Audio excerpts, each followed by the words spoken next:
Hello and welcome back to Continental Club, where we discuss the hottest topics in European football. Joining me today, we've got Henry Hill and Michael McCubbin. How are we, boys? Henry, are you well? Yeah, I'm good, thank you. I'm wearing my Julian Nagelsmann Hoffenheim training top today. I've seen some people in the comments notice it, so I thought I'd put it on and see if it inspires me to have a bit more wisdom on today's show. Very smart. As long stuff. as you don't put that blazer that he was rocking at Old Trafford on. That was horrific.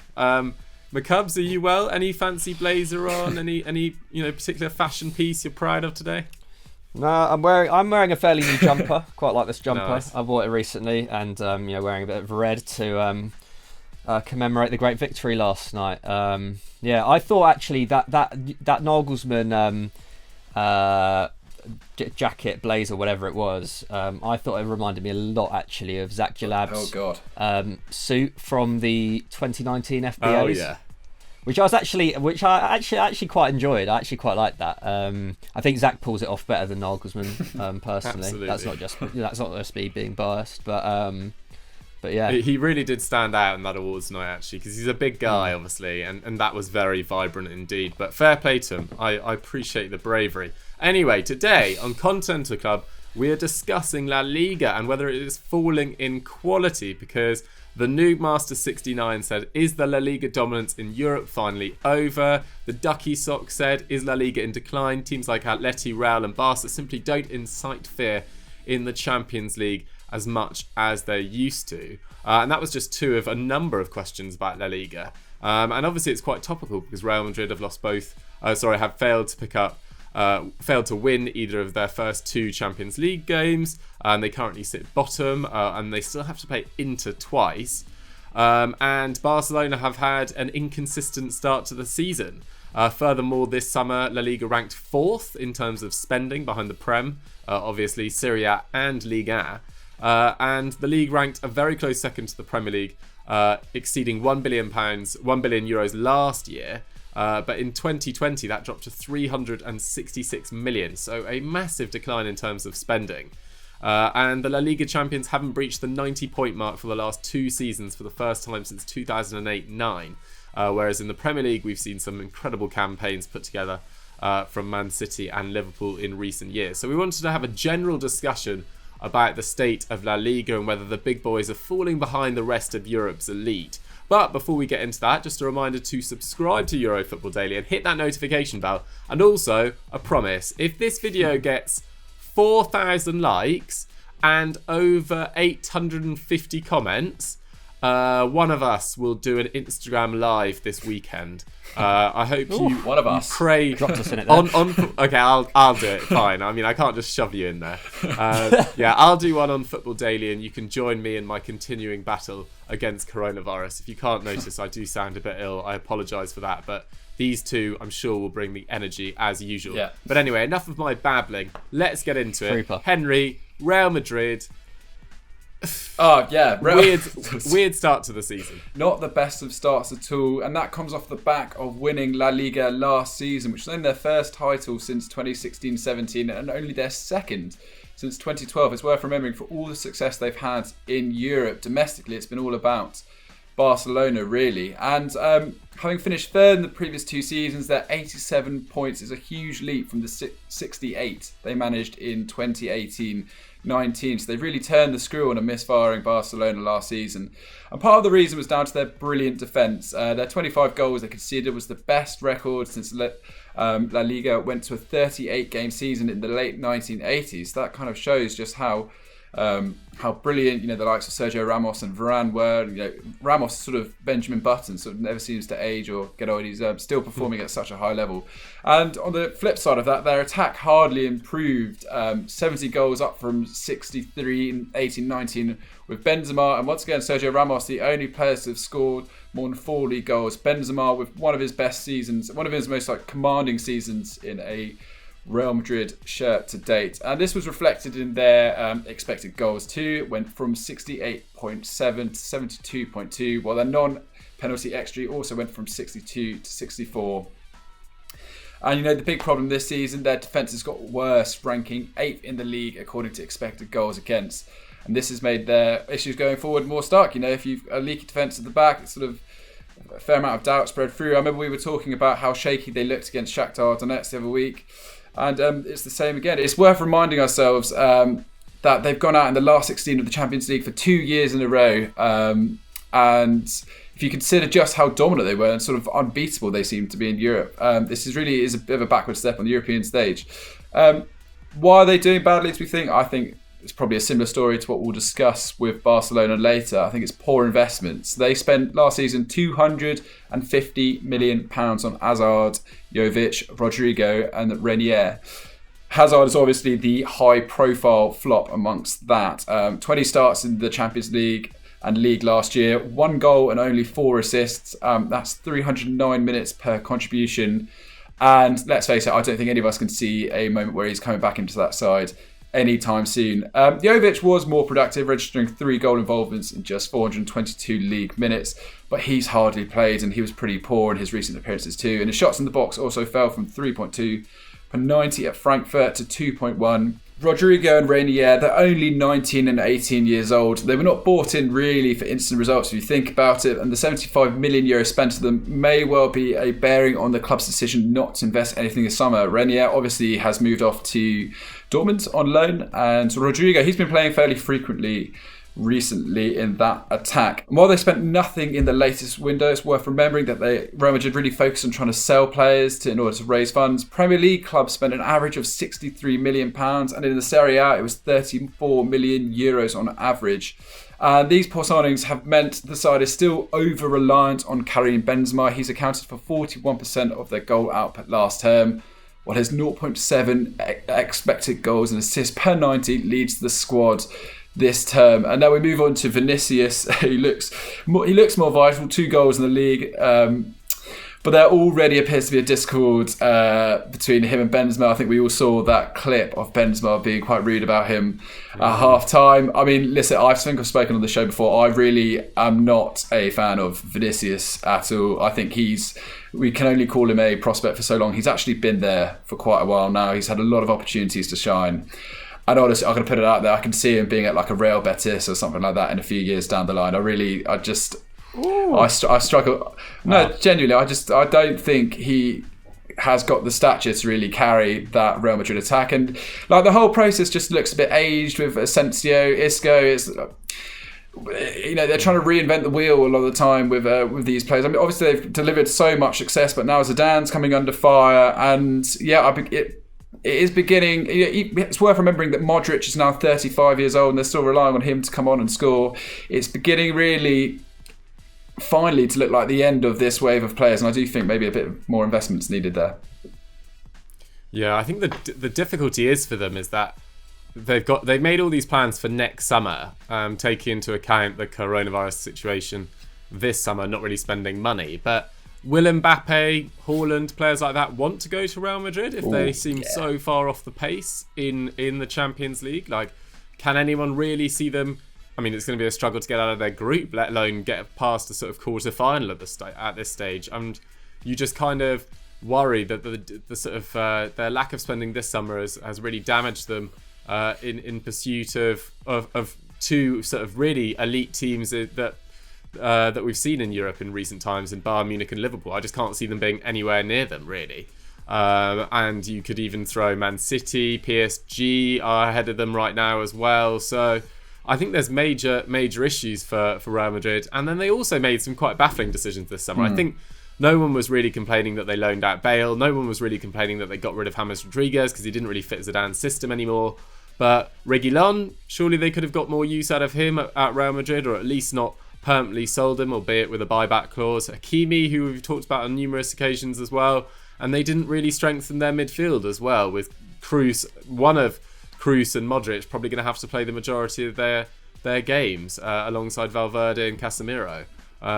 And while they showed great spirit in coming back in midweek against Gladbach, 2 late goals from Benzema and Casemiro popping up with the assist for Benzema as well. I don't know, they just don't look quite right going forward or at the back this season, and Courtois seems like he's taken a little bit of a drop off from his exceptional standards last year. So I'm a little bit worried about Real Madrid, but the good thing is that the rest of La Liga seems like a bit of a state as well, which is why we are doing this topic. I mean, McCubs, what can you tell us about their biggest rivals, Barcelona? Yeah, I mean, there's nothing that much new to be said about Barcelona, to be honest. Like, I think I agree with you broadly on Real Madrid. I do think still there'll be a draw for Kylian Mbappe. I would still back Mbappe to go to Real Madrid, perhaps even over Liverpool. I just feel like, I don't know, it just feels it's the romantic option, isn't it? I guess so, yeah. And I think if they stump up the money, it will happen. So I wouldn't be that worried for Real Madrid at the moment, but it does just that their attacking investments do seem fairly wasteful at the moment, just considering just how reliant they still are on Benzema. I have my doubts whether he'll be able to do it for another 2 seasons, and obviously replacing Ramos is another long-term worry for them as well. But yeah, as for Barcelona, clearly I feel like they're definitely now at the kind of next stage of transition, if you know what I mean. I think obviously they were papering over the cracks for a number of years, kind of from 2016 really. I mean, they've spent over €1 billion on transfers since the summer of 2016. We've done a lot of material on that before, but essentially 2 or 3 successful signings to show from that period. But yeah, there's signs that's changing. From this summer, Pedri got brought in for €5 million. Dest got brought in for 21 million. Obviously, that was pretty good business considering that Semedo was sold for around 35 million.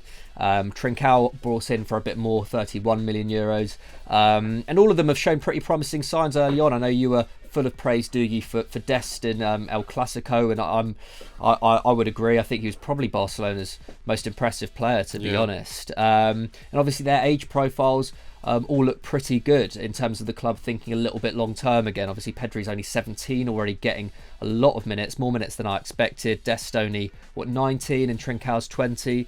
But this, these investments alone can't paper over the cracks. And I think what we're looking at here is like why La Liga is in the position it is right now. I don't think I'm that worried. I feel like I would back Real Madrid and Barcelona in the next 5 years to kind of creep up to the kind of level of Europe's elite again. But right now, it's easy to see why they're lagging behind. Messi accounted for 53% of their total output last term. He turns 34 this season. Obviously, even then, the season turned out terribly, didn't it? So bad after the restart. Lowest points tally and fewest goals scored since 2008. Obviously, that humiliation at the hands of Bayern as well, and the Messi fiasco. There's still no guarantee that he's going to stay beyond the end of the season. I think I'll back it. I think I do back him to sign a new contract eventually, in terms of the elections later in the season and whatnot. But nevertheless, this could really be their last shot at the Champions League. I think one thing that perhaps Barca, you could say more positively about Barca over Madrid the last 2 seasons, that they probably have given a slightly better account of themselves, aside from that Bayern defeat.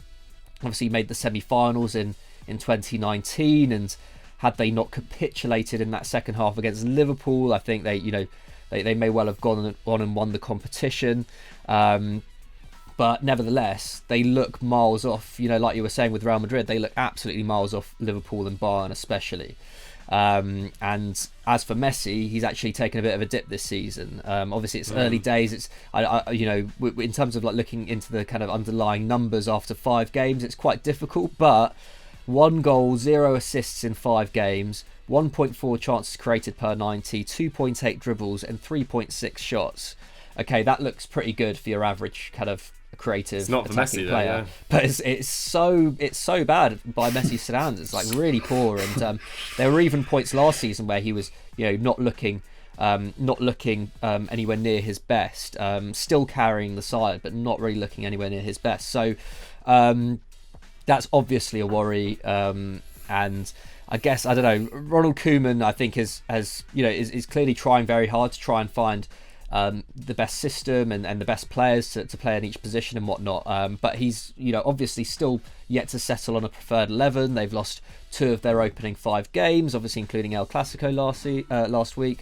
And they've kind of deserved to be in the position they're in. I think they're around 12th, aren't they? I know they have kind of 1 or 2 games in hand on certain clubs, but they've been beaten on XG in the last 3 games as well, so you can't even put it down to luck. I thought they probably were the better team in El Clasico up until 60 minutes, or maybe a little bit earlier, but that penalty just completely took the wind out of their sails, didn't it? And they were pretty atrocious for the kind of final 20 minutes, half an hour.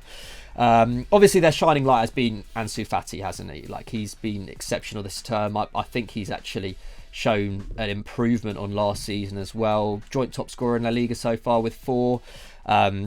He's averaging 2.3 shots, 1.4 key passes, 2.6 dribbles. For a 17-year-old, this is pretty exceptional stuff. No matter the fact that even if he's playing with some quality players around him, he really is standing out. Especially in that first half against Madrid, I thought he kind of ran that attack a little bit. But obviously, the big news this week was Josep Bartomeu resigning. A little bit of a shock, considering he initially said he was going to fight that no confidence vote. But the big bombshell he dropped, which I'm sure all our viewers will know about at this point, is the fact that he made this claim that they'd accepted a proposal to join a future European Super League. Obviously, that angered La Liga president Javier Tebas. I think he kind of called it a kind of imaginary league or something along those lines, or a weak league. I mean, he's not wrong. This is something that doesn't even exist yet. And I think that just kind of shows kind of what a desperate situation Bartomeu was in, and kind of what a desperate situation the club is in general. Like, I don't know, like it just felt like a very, I mean, obviously was like not a very good way to leave the club, not very professional in my eyes, to drop something like that. He also talked about, the fact that they were still negotiating a pay cut across the club. I know that's something that the players have been quite against, because I think it's something like a 30% pay cut that was being proposed across the club, across all staff. But Bartomeu was claiming that this is essential for Barcelona's financial future, and obviously, with Barcelona, finances are never too far away from the kind of root of their kind of on-pitch problems, is it? They've obviously mismanaged finances a lot in the last few years in terms of the transfer market. That new stadium, I'm not sure when that's due to be built or when it's due to be finished, or if they've even got a date for it yet. But that is obviously going to be a big issue. I know, like with Real Madrid as well, that's been something for them as well, hasn't it? The renovation of the Bernabeu. So that obviously factors into their kind of financial kind of thinking. Just before you go any further, McCubbs, I wanted to ask you about Bartomeu's resignation. What do you think that means for Ronald Koeman? Because obviously there's been a lot of speculation that Victor Font will come in and have his own ideas about who he wants in charge. Do you think that this is bad news for Koeman, just as he's trying to get his team going? I don't know. Like, I think Koeman's probably going to have it in the back of his mind, even if Bartomeu had stayed on until March, that his job was going to be in danger at the end of the season.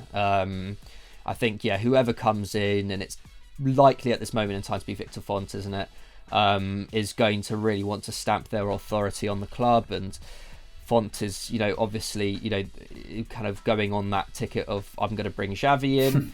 I mean, I don't know whether he's necessarily the best manager to bring in for Barcelona, but he certainly is a popular choice, and would certainly, I don't know, certainly fits the club's ideals in terms of what he's about, as opposed to Ronald Koeman, who I think has, in a very difficult situation, hasn't done too bad a job yet. I've been impressed with his willingness to play Fati so much, with his willingness to integrate Pedri so much, and at points, they've looked all right. It's a difficult job to take on. But I don't think this necessarily changes. I don't think Bartomeu resigning now changes too much, but I think it does. I think it just does show just what a big mess the club was in. I think if he had been voted out, and I think probably the reason why he resigned was because it was looking likely that he would have become the first club president in the club's history to get voted out by I think so it was something to do with you're completely right. It was the vote. The Catalan government refused to push back the vote on his no confidence. So I think it was something like 20,000 people would have had to have travelled into Barcelona supposed to vote, and I think considering everything that's going on right now. I think combined with the fact he thought he'd rather just sort of fall on his own sword, I think he realised it probably wasn't worth the health risk, sort of longing out that process and making that happen. Oh, fair enough. I didn't realise that. That's a good point, actually. I didn't realise people had to travel in to do that. But yeah, that's that makes a lot more sense, actually. So I guess that's a factor as well. But I think leaving on his own terms is a big thing, and I don't know. It felt to me like he was just sticking the knife in that closing speech in terms of what he was saying. Absolutely. So yeah, essentially, I don't think Barcelona are in, say, that much more of a mess. They're not in no more of a mess than they were in the summer. If anything, at least there's a little bit of a light at the end of the tunnel in terms of like this time next year, the club may well have a little bit more of a road to recovery set out for them. And players like Dest, like Pedri, like Ansu Fati will only have had one more year experience, and Messi's always going to be a problem in terms of replacing him, whether that's next summer or not. I think that's obviously going to be a big worry if he does leave next summer. But personally, I back the next regime to be able to keep him on. That's just my opinion. I think it's worth mentioning, we obviously did UCL review last night where we discussed Barcelona's victory over Juventus. So a lot of you might say in the comments, well, how can you say they're falling behind in Europe when they went away and beat Juventus? They did actually look very impressive, and like you said, there was a lot of willingness to use the younger players there. But it is worth mentioning they were up against the Juventus side also in quite like a bizarre transition moment at the moment. So I don't know if it's necessarily like the best gauge of whether or not Barcelona have fallen behind other teams in the Champions League, because they will come up against a much tougher opposition than what they came up against yesterday in Juventus, who Dougie and I discussed looks a little bit lost without Ronaldo and sort of a bit limited in their attacking options. But yeah, Macabs, I completely agree with you. I think this idea of like Xavi as this saviour who could emerge from Al Sadd in the Qatari Stars League to sort of save Barcelona, I think that's a bit of a misguided idea. And if Koeman can continue this process and like we said, compared to Real Madrid, they've got a lot more youngsters who are already there to be sort of youngsters playing at a higher level who could be blooded into the squad. So I don't think it's all kind of the only thing that's really quite worrying about Barcelona is just their finances, because we're not quite sure where that could take them. Yeah, and I just think in the grand scheme of things, it's like you're saying, like one victory over Juventus doesn't suddenly kind of paper over everything that's happened in the last few months, and I don't know, and we have to remember, it's like even though Barcelona had an awful season last year, they still weren't very far off Real Madrid at the top of the table. Which I just think goes to show that the quality at the top of La Liga has just dropped a lot. I don't know about you, Duke, because you're going to talk about Atletico, who I feel like are maybe they haven't had like the same kind of crisis, but equally I don't feel like they're as formidable, especially in European competition, as they once were. No, I think that's probably fair. I think similarly to Barcelona at the moment and Real Madrid a couple of years ago, they're a side in transition, really, I think is what probably fair to say. I mean, last summer, so the summer of 2019, they lost Griezmann, Rodri, Luca Hernandez,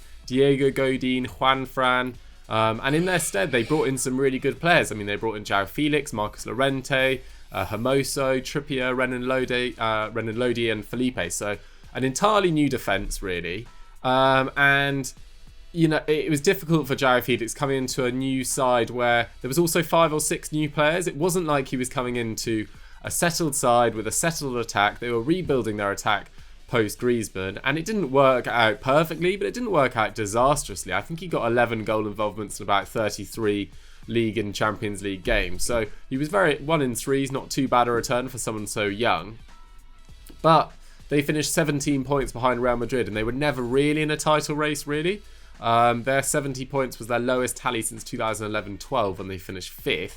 And they only scored 51 league goals, which was their lowest since 2006-07. Wow. When they ended up 7th. So, and those were really sort of not the fully dark days of the early part of this century for Atletico Madrid, but they were still very much recovering. Those were the Fernando Torres playing in a fairly average side days. They didn't even have the best defence in La Liga, which has become sort of their regular plus point over the last 4 or 5 years, because Real Madrid conceded 25 goals to their 27, so they weren't far off.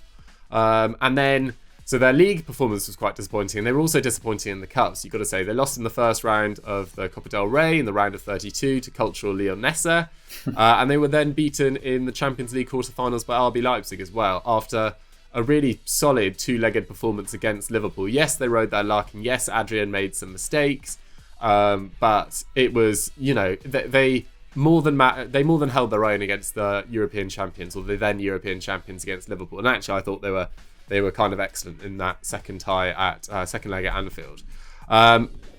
Then this summer came, and I thought it was quite a weird summer from their perspective as well. Their top scorer last year was Morata, who got 16 goals in all competitions. So that's the first time since 2006-07 that someone hasn't hit 20 goals in all competitions for Atleti.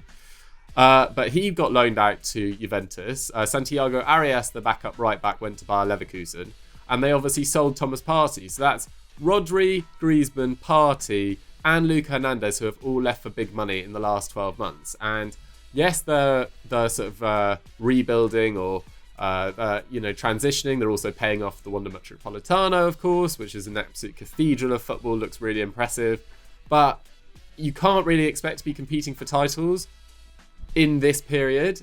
Yes, I think they can this year, just because of the deficiencies of Real Madrid and Barcelona, but I don't think this was actually in their plan. And it was almost like they were building for 2 or 3 years down the line. Simeone was building another great side to go again, and at least get closer. And their development, they've almost gone ahead of where they planned to be because of the deficiencies of Real Madrid and Barcelona. Having said that, Luis Suarez, very short-term fix, and it started pretty well, to be fair. He's got 4 goals in 6 games, I believe. And they also brought in Lucas Torreira on loan, and Yannick Carrasco arrived for about £24 million, which was their only deal of any financial value. And in terms of their results so far this season, it's been a pretty solid start. They've played 7 games, they've won 4, drawn 2 and lost 1. That only defeat coming against Bayern Munich, and there's no shame in getting absolutely destroyed by Bayern Munich. I mean, who doesn't really? Only Hoffenheim, really, actually. And they're showing a bit more signs of a bit more freedom in attack. They've scored 6 in one game. Only Sevilla and Real Madrid are averaging more shots than them. That's 13.6 per game, which is up from 11.8 last term. They've got the 4th best attack according to expected goals, which you wouldn't have said over the last few years. And on their overall performances so far, they're the 6th best side in La Liga with a couple of games in hand. So quite an impressive start. And João Felix has looked excellent, you have to say. 3 goals and 2 assists in 7 League and Champions League games. Looks like he's fully confident. He looks like he's finally sort of established himself in the team. He's the main man there now, really, alongside Suarez. And it looks like people know what to expect from him now. He's not the most creative player, but he is very direct. He's very efficient. He's very quick. And he's really dangerous in the final third because he links up really well with his teammates. He's got great anticipation. He's got a great eye for goal. He just looks like a fantastic young player and puts the people that doubted him last year when he was going through a bit of a sticky patch for a few months, he sort of sticks up 2 fingers to them, rather. And yeah, his stats this year are pretty impressive as well. So 3.2 shots, 2 key passes, which is up from 0.8. So that's what I was talking about, his lack of creativity last year, but seems to improve this year. And 3.2 dribbles, which is up from 1. And his expected goals and assists is now at 0.62, which is sort of getting into a really elite sort of area. You want sort of 0.7 and above, really. And Luis Suarez, as I said, have started very well. And they're currently 5th, and they've got 2 games in hand on Real Sociedad, who are only 3 points ahead at the top of the table. So it feels like almost they've definitely been the most consistent of the big 3, and I think they've actually got quite a good chance, really. They seem like lots of their players are coming to the fore, not just João Felix but Marcus Llorente. I was tweeting about him this week. I just think his adaptation from a slightly sort of limited defensive midfielder to this incredible sort of box-to-box player. He's really like come into his own. I don't know. It's one of the most incredible transformations in football over the last 6 months. He's so quick. He's so strong. He's got a great eye for goal. He just looks excellent. So I'm pretty bullish on Atletico Madrid at least being in the title mix this year, which is a lot more you can say from them last year. And who knows? Maybe they could sneak it. I mean, Henry, I know you're actually backing Atleti, aren't you? Yeah, we were saying off camera before, I think the conditions are ripe for a Atletico title challenge. I don't, if Barcelona struggling. Real Madrid aren't really quite there at the moment.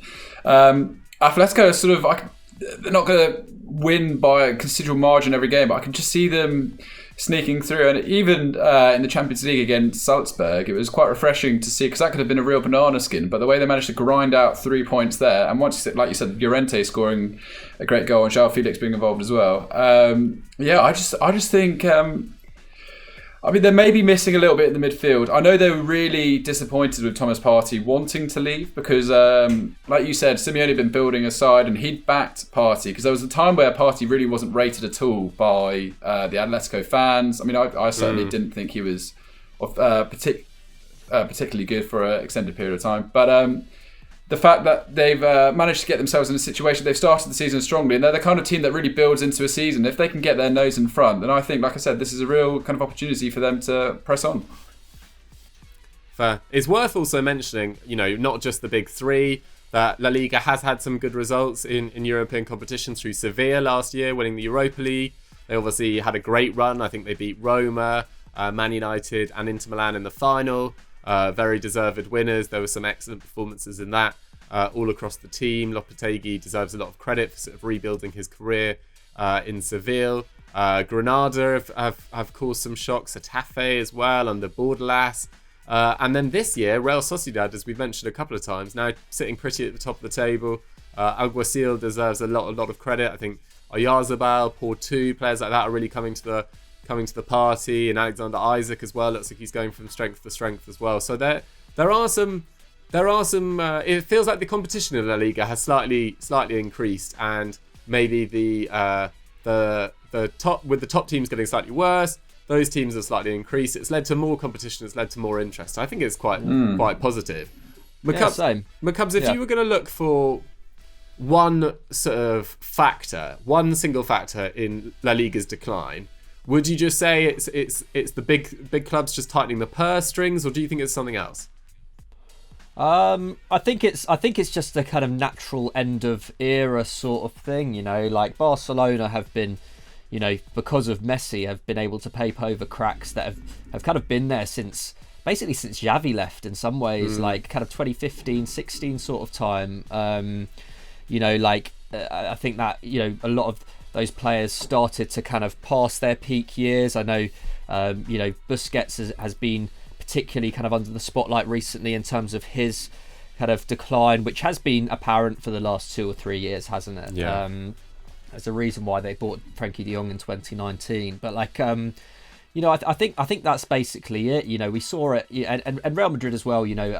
It's similarly with them since Ronaldo's left, and their kind of midfield contingent has started to age, especially Modric. I think it's just it is just something that happens. I think, and I think this summer that the lack of transfer activity, especially on Real's part this summer, has definitely thrown that into starker contrast, because they haven't improved in any position really since the summer. So that's only going to see them, well, at least that's only going to make them seem like they haven't made progress compared with other clubs in Europe. But I don't know, look back at the kind of the Premier League in the early 2010s. The quality of the top sides really dropped off in quite a big way, and kind of culminated in that kind of Leicester victory eventually in 2016, and then suddenly the big sides began to really kick into shape, with the the appointments of Klopp and Pep, and I don't know, I feel like the Premier League in general, in terms of recruitment, in terms of the quality of managers and stuff, has come such a way since just in 4 years. So I think La Liga is kind of probably going through a similar period like that, where we'll see increased competition from smaller clubs, and the bigger clubs will just have to work out basically pull their fingers out and work out ways of kind of getting back to that elite level again, essentially. I know that sounds kind of wishy-washy, but I think that is it. But equally, finances are clearly a factor as well. And I'm not an expert on these clubs' finances, but that could hold them back a little bit in the next couple of years, depending on what kind of financial planning Barcelona and Real Madrid have to do. It's in particular Barcelona, I think. There you have it. Yeah, it seems like it comes in waves. Spanish football maybe just having a little bit of a dip, but as we said earlier, I'm sure they'll be back before too long, especially with the amount of revenue that the big two generate over there in Spain. Guys, that's all we've got time for our first section, but let's move on to big match preview.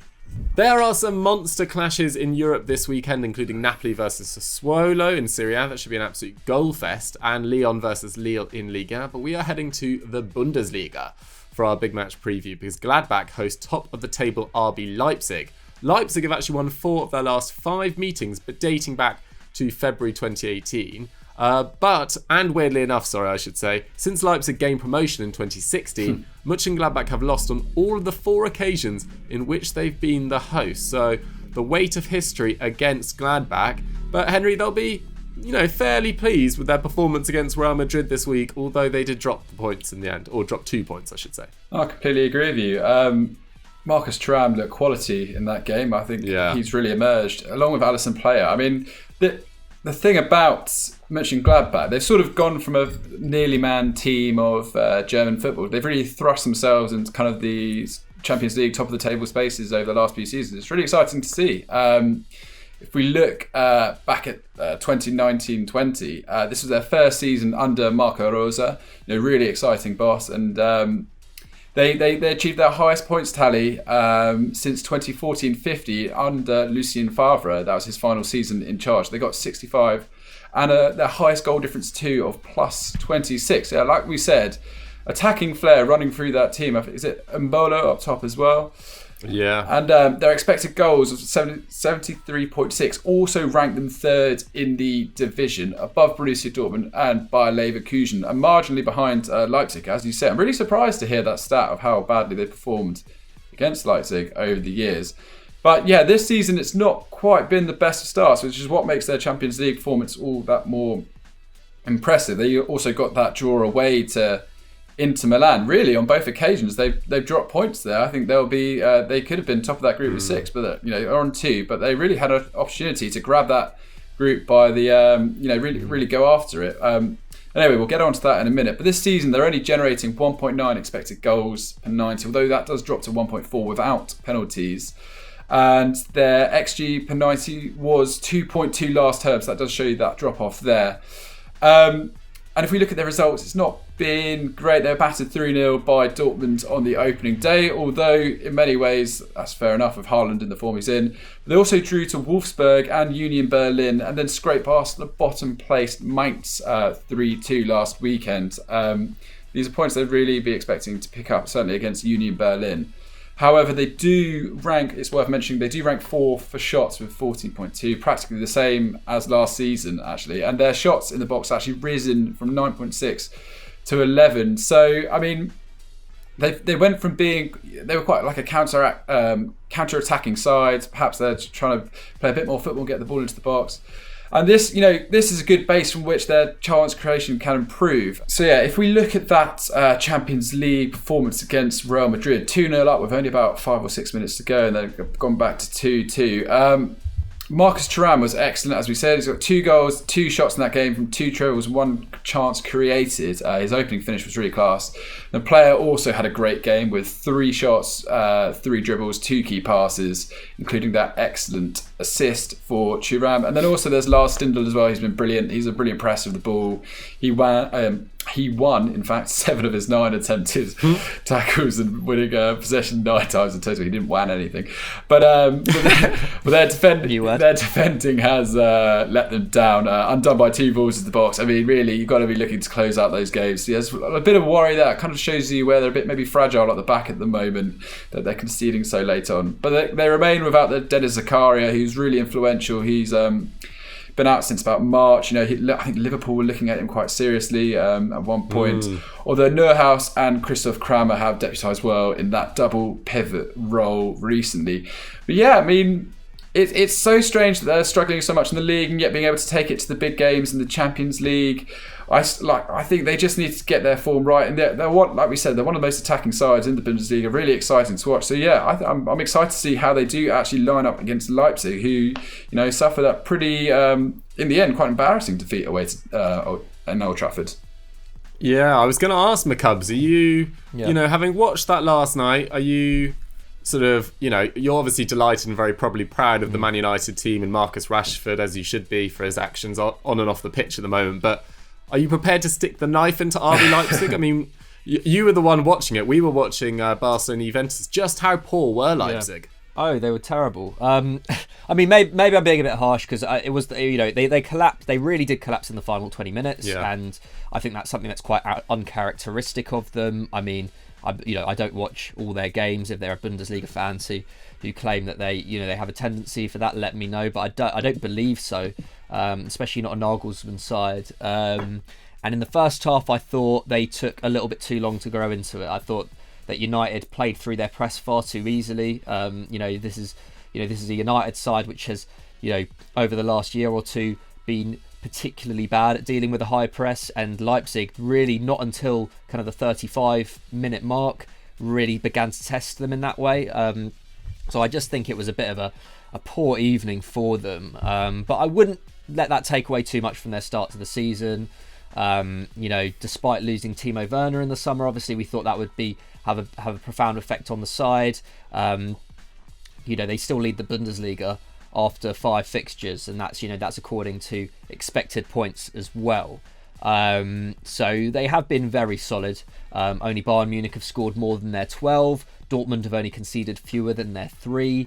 They rank second for shots per game on 18.8. That's up from 16.2 last season. And I know, we're only 5 games in, but that's still pretty impressive. 13.6 shots in the box a game as well.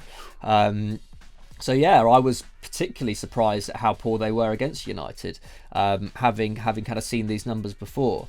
Having said that, they have had a really easy start to the season. They've only played one side who are currently in the top half of the table. That's Leverkusen. They drew with them 1-1 in a very even game. I think XG had it very even as well. And they've also played basement boys Mainz, who we've already spoken about, and Schalke. They beat Mainz 3-1. They beat Schalke 4-0. Both of those games were at home, so they don't have those kind of gimmies, as it were. They've already got them out of the way, but they still look very solid. Mainz are the only side to have generated over 1 XG against them this term in a game, and despite their kind of string of kind of howling defensive errors against United, their backline's been pretty good. Obviously, only conceded 3 goals. Willy Orban has been excellent since coming back from injury. He's winning 7.5 aerial duels a match so far this season, and he's not even featured that much yet. And they've also been really active in ball progression, that back line. Orban, Upamecano, Halstenberg and Klostermann make up 4 of the top 5 in the squad for passes into the final third. So that's really where it's coming from. And I guess, it helps that they play such a high line as well, that they're in such kind of advantageous positions in order to kind of play those kind of line breaking passes. But they're all averaging between 6.7 and 8.2 balls into the final third per 90. Halstenberg is managing a ridiculous 11.3 progressive passes a match. There's a lot of numbers to take in there, but essentially, that defence has become even more essential to them going forward, and perhaps that's where they messed up a little bit last night. I think Upamecano was generally very impressive, and then in the last 20-25 minutes, kind of lost his way a little bit. Sabitzer as well had a pretty awful time after coming on as well. I think they can generally see last night or Wednesday night as a bit of a blip. Dani Olmo's also been great at the start of the season. He's ranking joint second in the division for assists with 3. And Angelino's the kind of guy who's really been talked about a lot recently. Pretty quiet on Wednesday night, but has continued to be magnificent in general. 2.6 key passes a game, 1.8 shots in the box a game. For a left wing back, that is very impressive. That's kind of like, I don't even know if Marcos Alonso was managing that at his peak under Conte at Chelsea. And also doing a decent amount of defensive work as well. 2.8 tackles and interceptions a game, pretty decent for a left wing back in a side which tends to be pretty dominant. 4 goals in his last 5 appearances in all competitions. So yeah, Angelino's been fantastic. And all of this has meant that the new signings haven't had very much in the way of chances. Hwang Hee-chan, Sorlot and Cliver, I think they've managed 2 starts between them all season. So it just goes to show, similarly to last season when, Ademola Lookman and bless you, Henry. That was actually was it you? Oh, sorry. I can't actually see, just for the viewers at home, I can't actually see Henry or Doogie on screen right now. I'm speaking into blank space. So, that's why I got them mixed up. But yeah, I think similarly to last season when we saw like Ethan Ampadu not get any minutes, when we saw Ademola Lookman not get any minutes. When the team really is kind of ticking under Nagelsmann, it's hard for some quite quality players to get inside, and I guess it just shows how deep their squad is as well, and how kind of interchangeable that system is, I guess. I know that their 3 at the back didn't work so well against United, but I can see Nagelsmann probably sticking with a 3 at the back. I know when he's gone for a 4, it's tended to be Upamecano and Orban at the back, which is in a defensive pairing, and then if he goes for a 3 at the back, it tends to be kind of Upamecano and Klosterman and Haustenberg, if I'm not mistaken. So I guess, I don't know, like Klosterman is out obviously with injury at the moment, so I don't know whether that will have something to do with it, but I just feel like with that Mönchengladbach attack, a 3 at the back would perhaps work better. But yeah, I still feel like Leipzig will edge this one personally. Fair. I've kind of got like post-game regret. Do you know when you think like you've just watched the wrong game? I wish I'd watched the RB Leipzig game just because it was a great game. Just because I really rate all their defenders, and I want to know what went down, and you can't really get that much of an idea from highlights. So we tried our best on UCL Review last night, but yeah, I mean, RB Leipzig fan, get at us in the comments and say what went wrong. Was it structure? Was it just players not concentrating well enough? Was it too many basic mistakes? I mean, it seemed like a combination of all 3, but let us know in the comments down below. But Henry, I need your prediction. Ooh, I might go for Mönchengladbach on this occasion. I'll go for a 2-1 win. Ooh. Why not? Okay, McCovers, what do you reckon? Nice. I'm gonna say 3-2 to Leipzig. Okay, another thriller.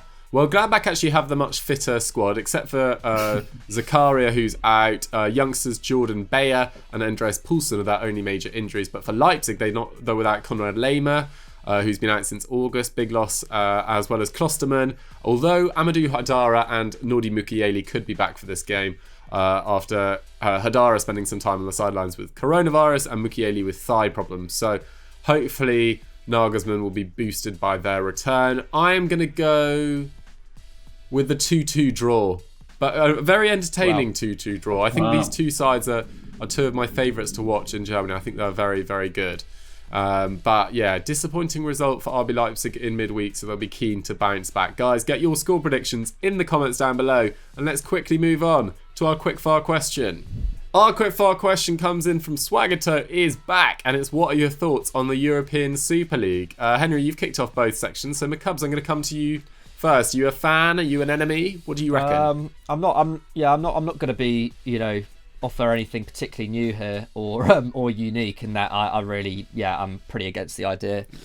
It's just it just only serves to benefit. It really does only serve to benefit the teams that are in that who end up being in that competition. All the kind of early talk of it is, all these suggestions of, some of the 12 founding teams or 8 founding teams or whatever it is not being able to get relegated out of it for 10 or 20 years, and just it would just make the fixture list so much more congested. It would be another step towards smaller clubs losing out on revenue through television. I just feel like it would be the next step towards, say, the Premier League suddenly being like, okay, every club has to bash out their own television deal because the European Super League will just take precedent. It will obviously be awful for the smaller teams in La Liga, in the rest of the top 5 leagues. Yeah. And probably outside of the top 5 leagues as well. I mean, we don't really know enough about it to kind of be able to do a full diagnosis on it, but the early signs are similarly to the kind of to the kind of concessions that were initially being kind of suggested for the the new Premier League format, is that essentially the small clubs in the long run will miss out in a massive way. And I think essentially, we were talking about La Liga just now, and we were talking about, despite the fact that it's a bit of a negative to not see Real Madrid and Barcelona at the level that they once were, especially in European competition, that La Liga is looking quite entertaining at the moment with clubs like Sociedad and Granada, and even Getafe, kind of really kind of challenging, and I think a European Super League would just make those kind of things less and less likely over the years. So Absolutely. and that's that is why we love football. Like I know we focus on the Champions League and everything, because that's where a lot of the fans want us to talk about, and that's where a lot of that's where the kind of widest interests are in terms of kind of the worldwide audience of football. But without the kind of fairy tale stories and whatnot, there's not really that much else to kind of love about the game. So I haven't really made that point very well, but essentially, it's just another kind of, it would just be another kind of stab in the back for kind of history and kind of romanticism of football, and the kind of democratic elements of football, which I know are kind of pretty limited, but at least at least this would not be good for it. Yeah. No, I agree. I think that you put that very succinctly, to be honest. Henry, different question for you then. Do you think it will happen? So I think will it happen? Yeah.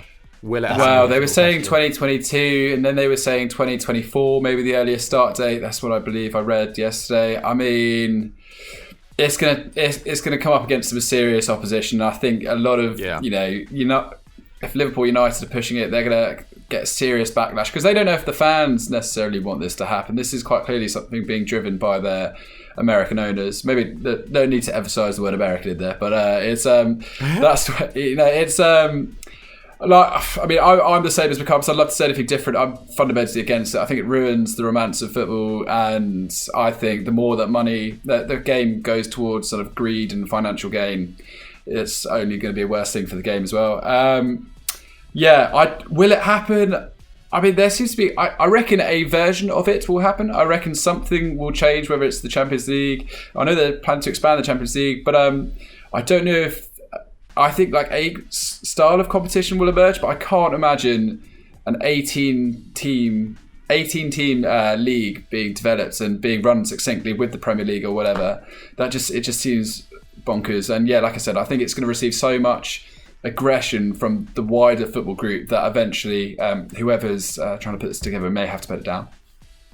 Yeah, I mean, I think they like it at the moment, but what they're going to do when Barcelona are 8th in the European Premier League, it just doesn't look good for them whatsoever. Or Real Madrid are, or Liverpool, you lose Klopp and a lot of their players leave and they don't replace them well enough, and they're routinely finishing in the bottom 5 of the European Super League. Like, it doesn't look good. It's not.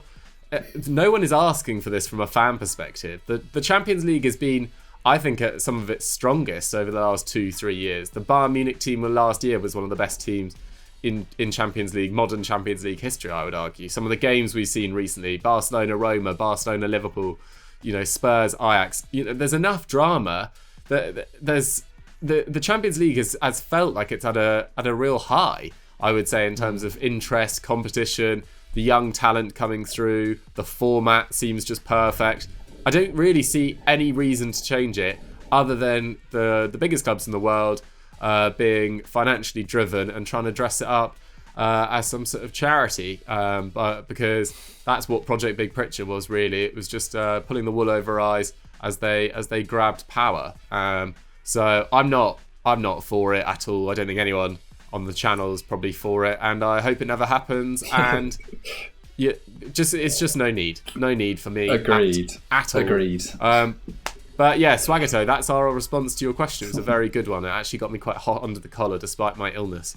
I was ready to blow, to be honest. But thank you very much for watching Continental Club for this week, guys.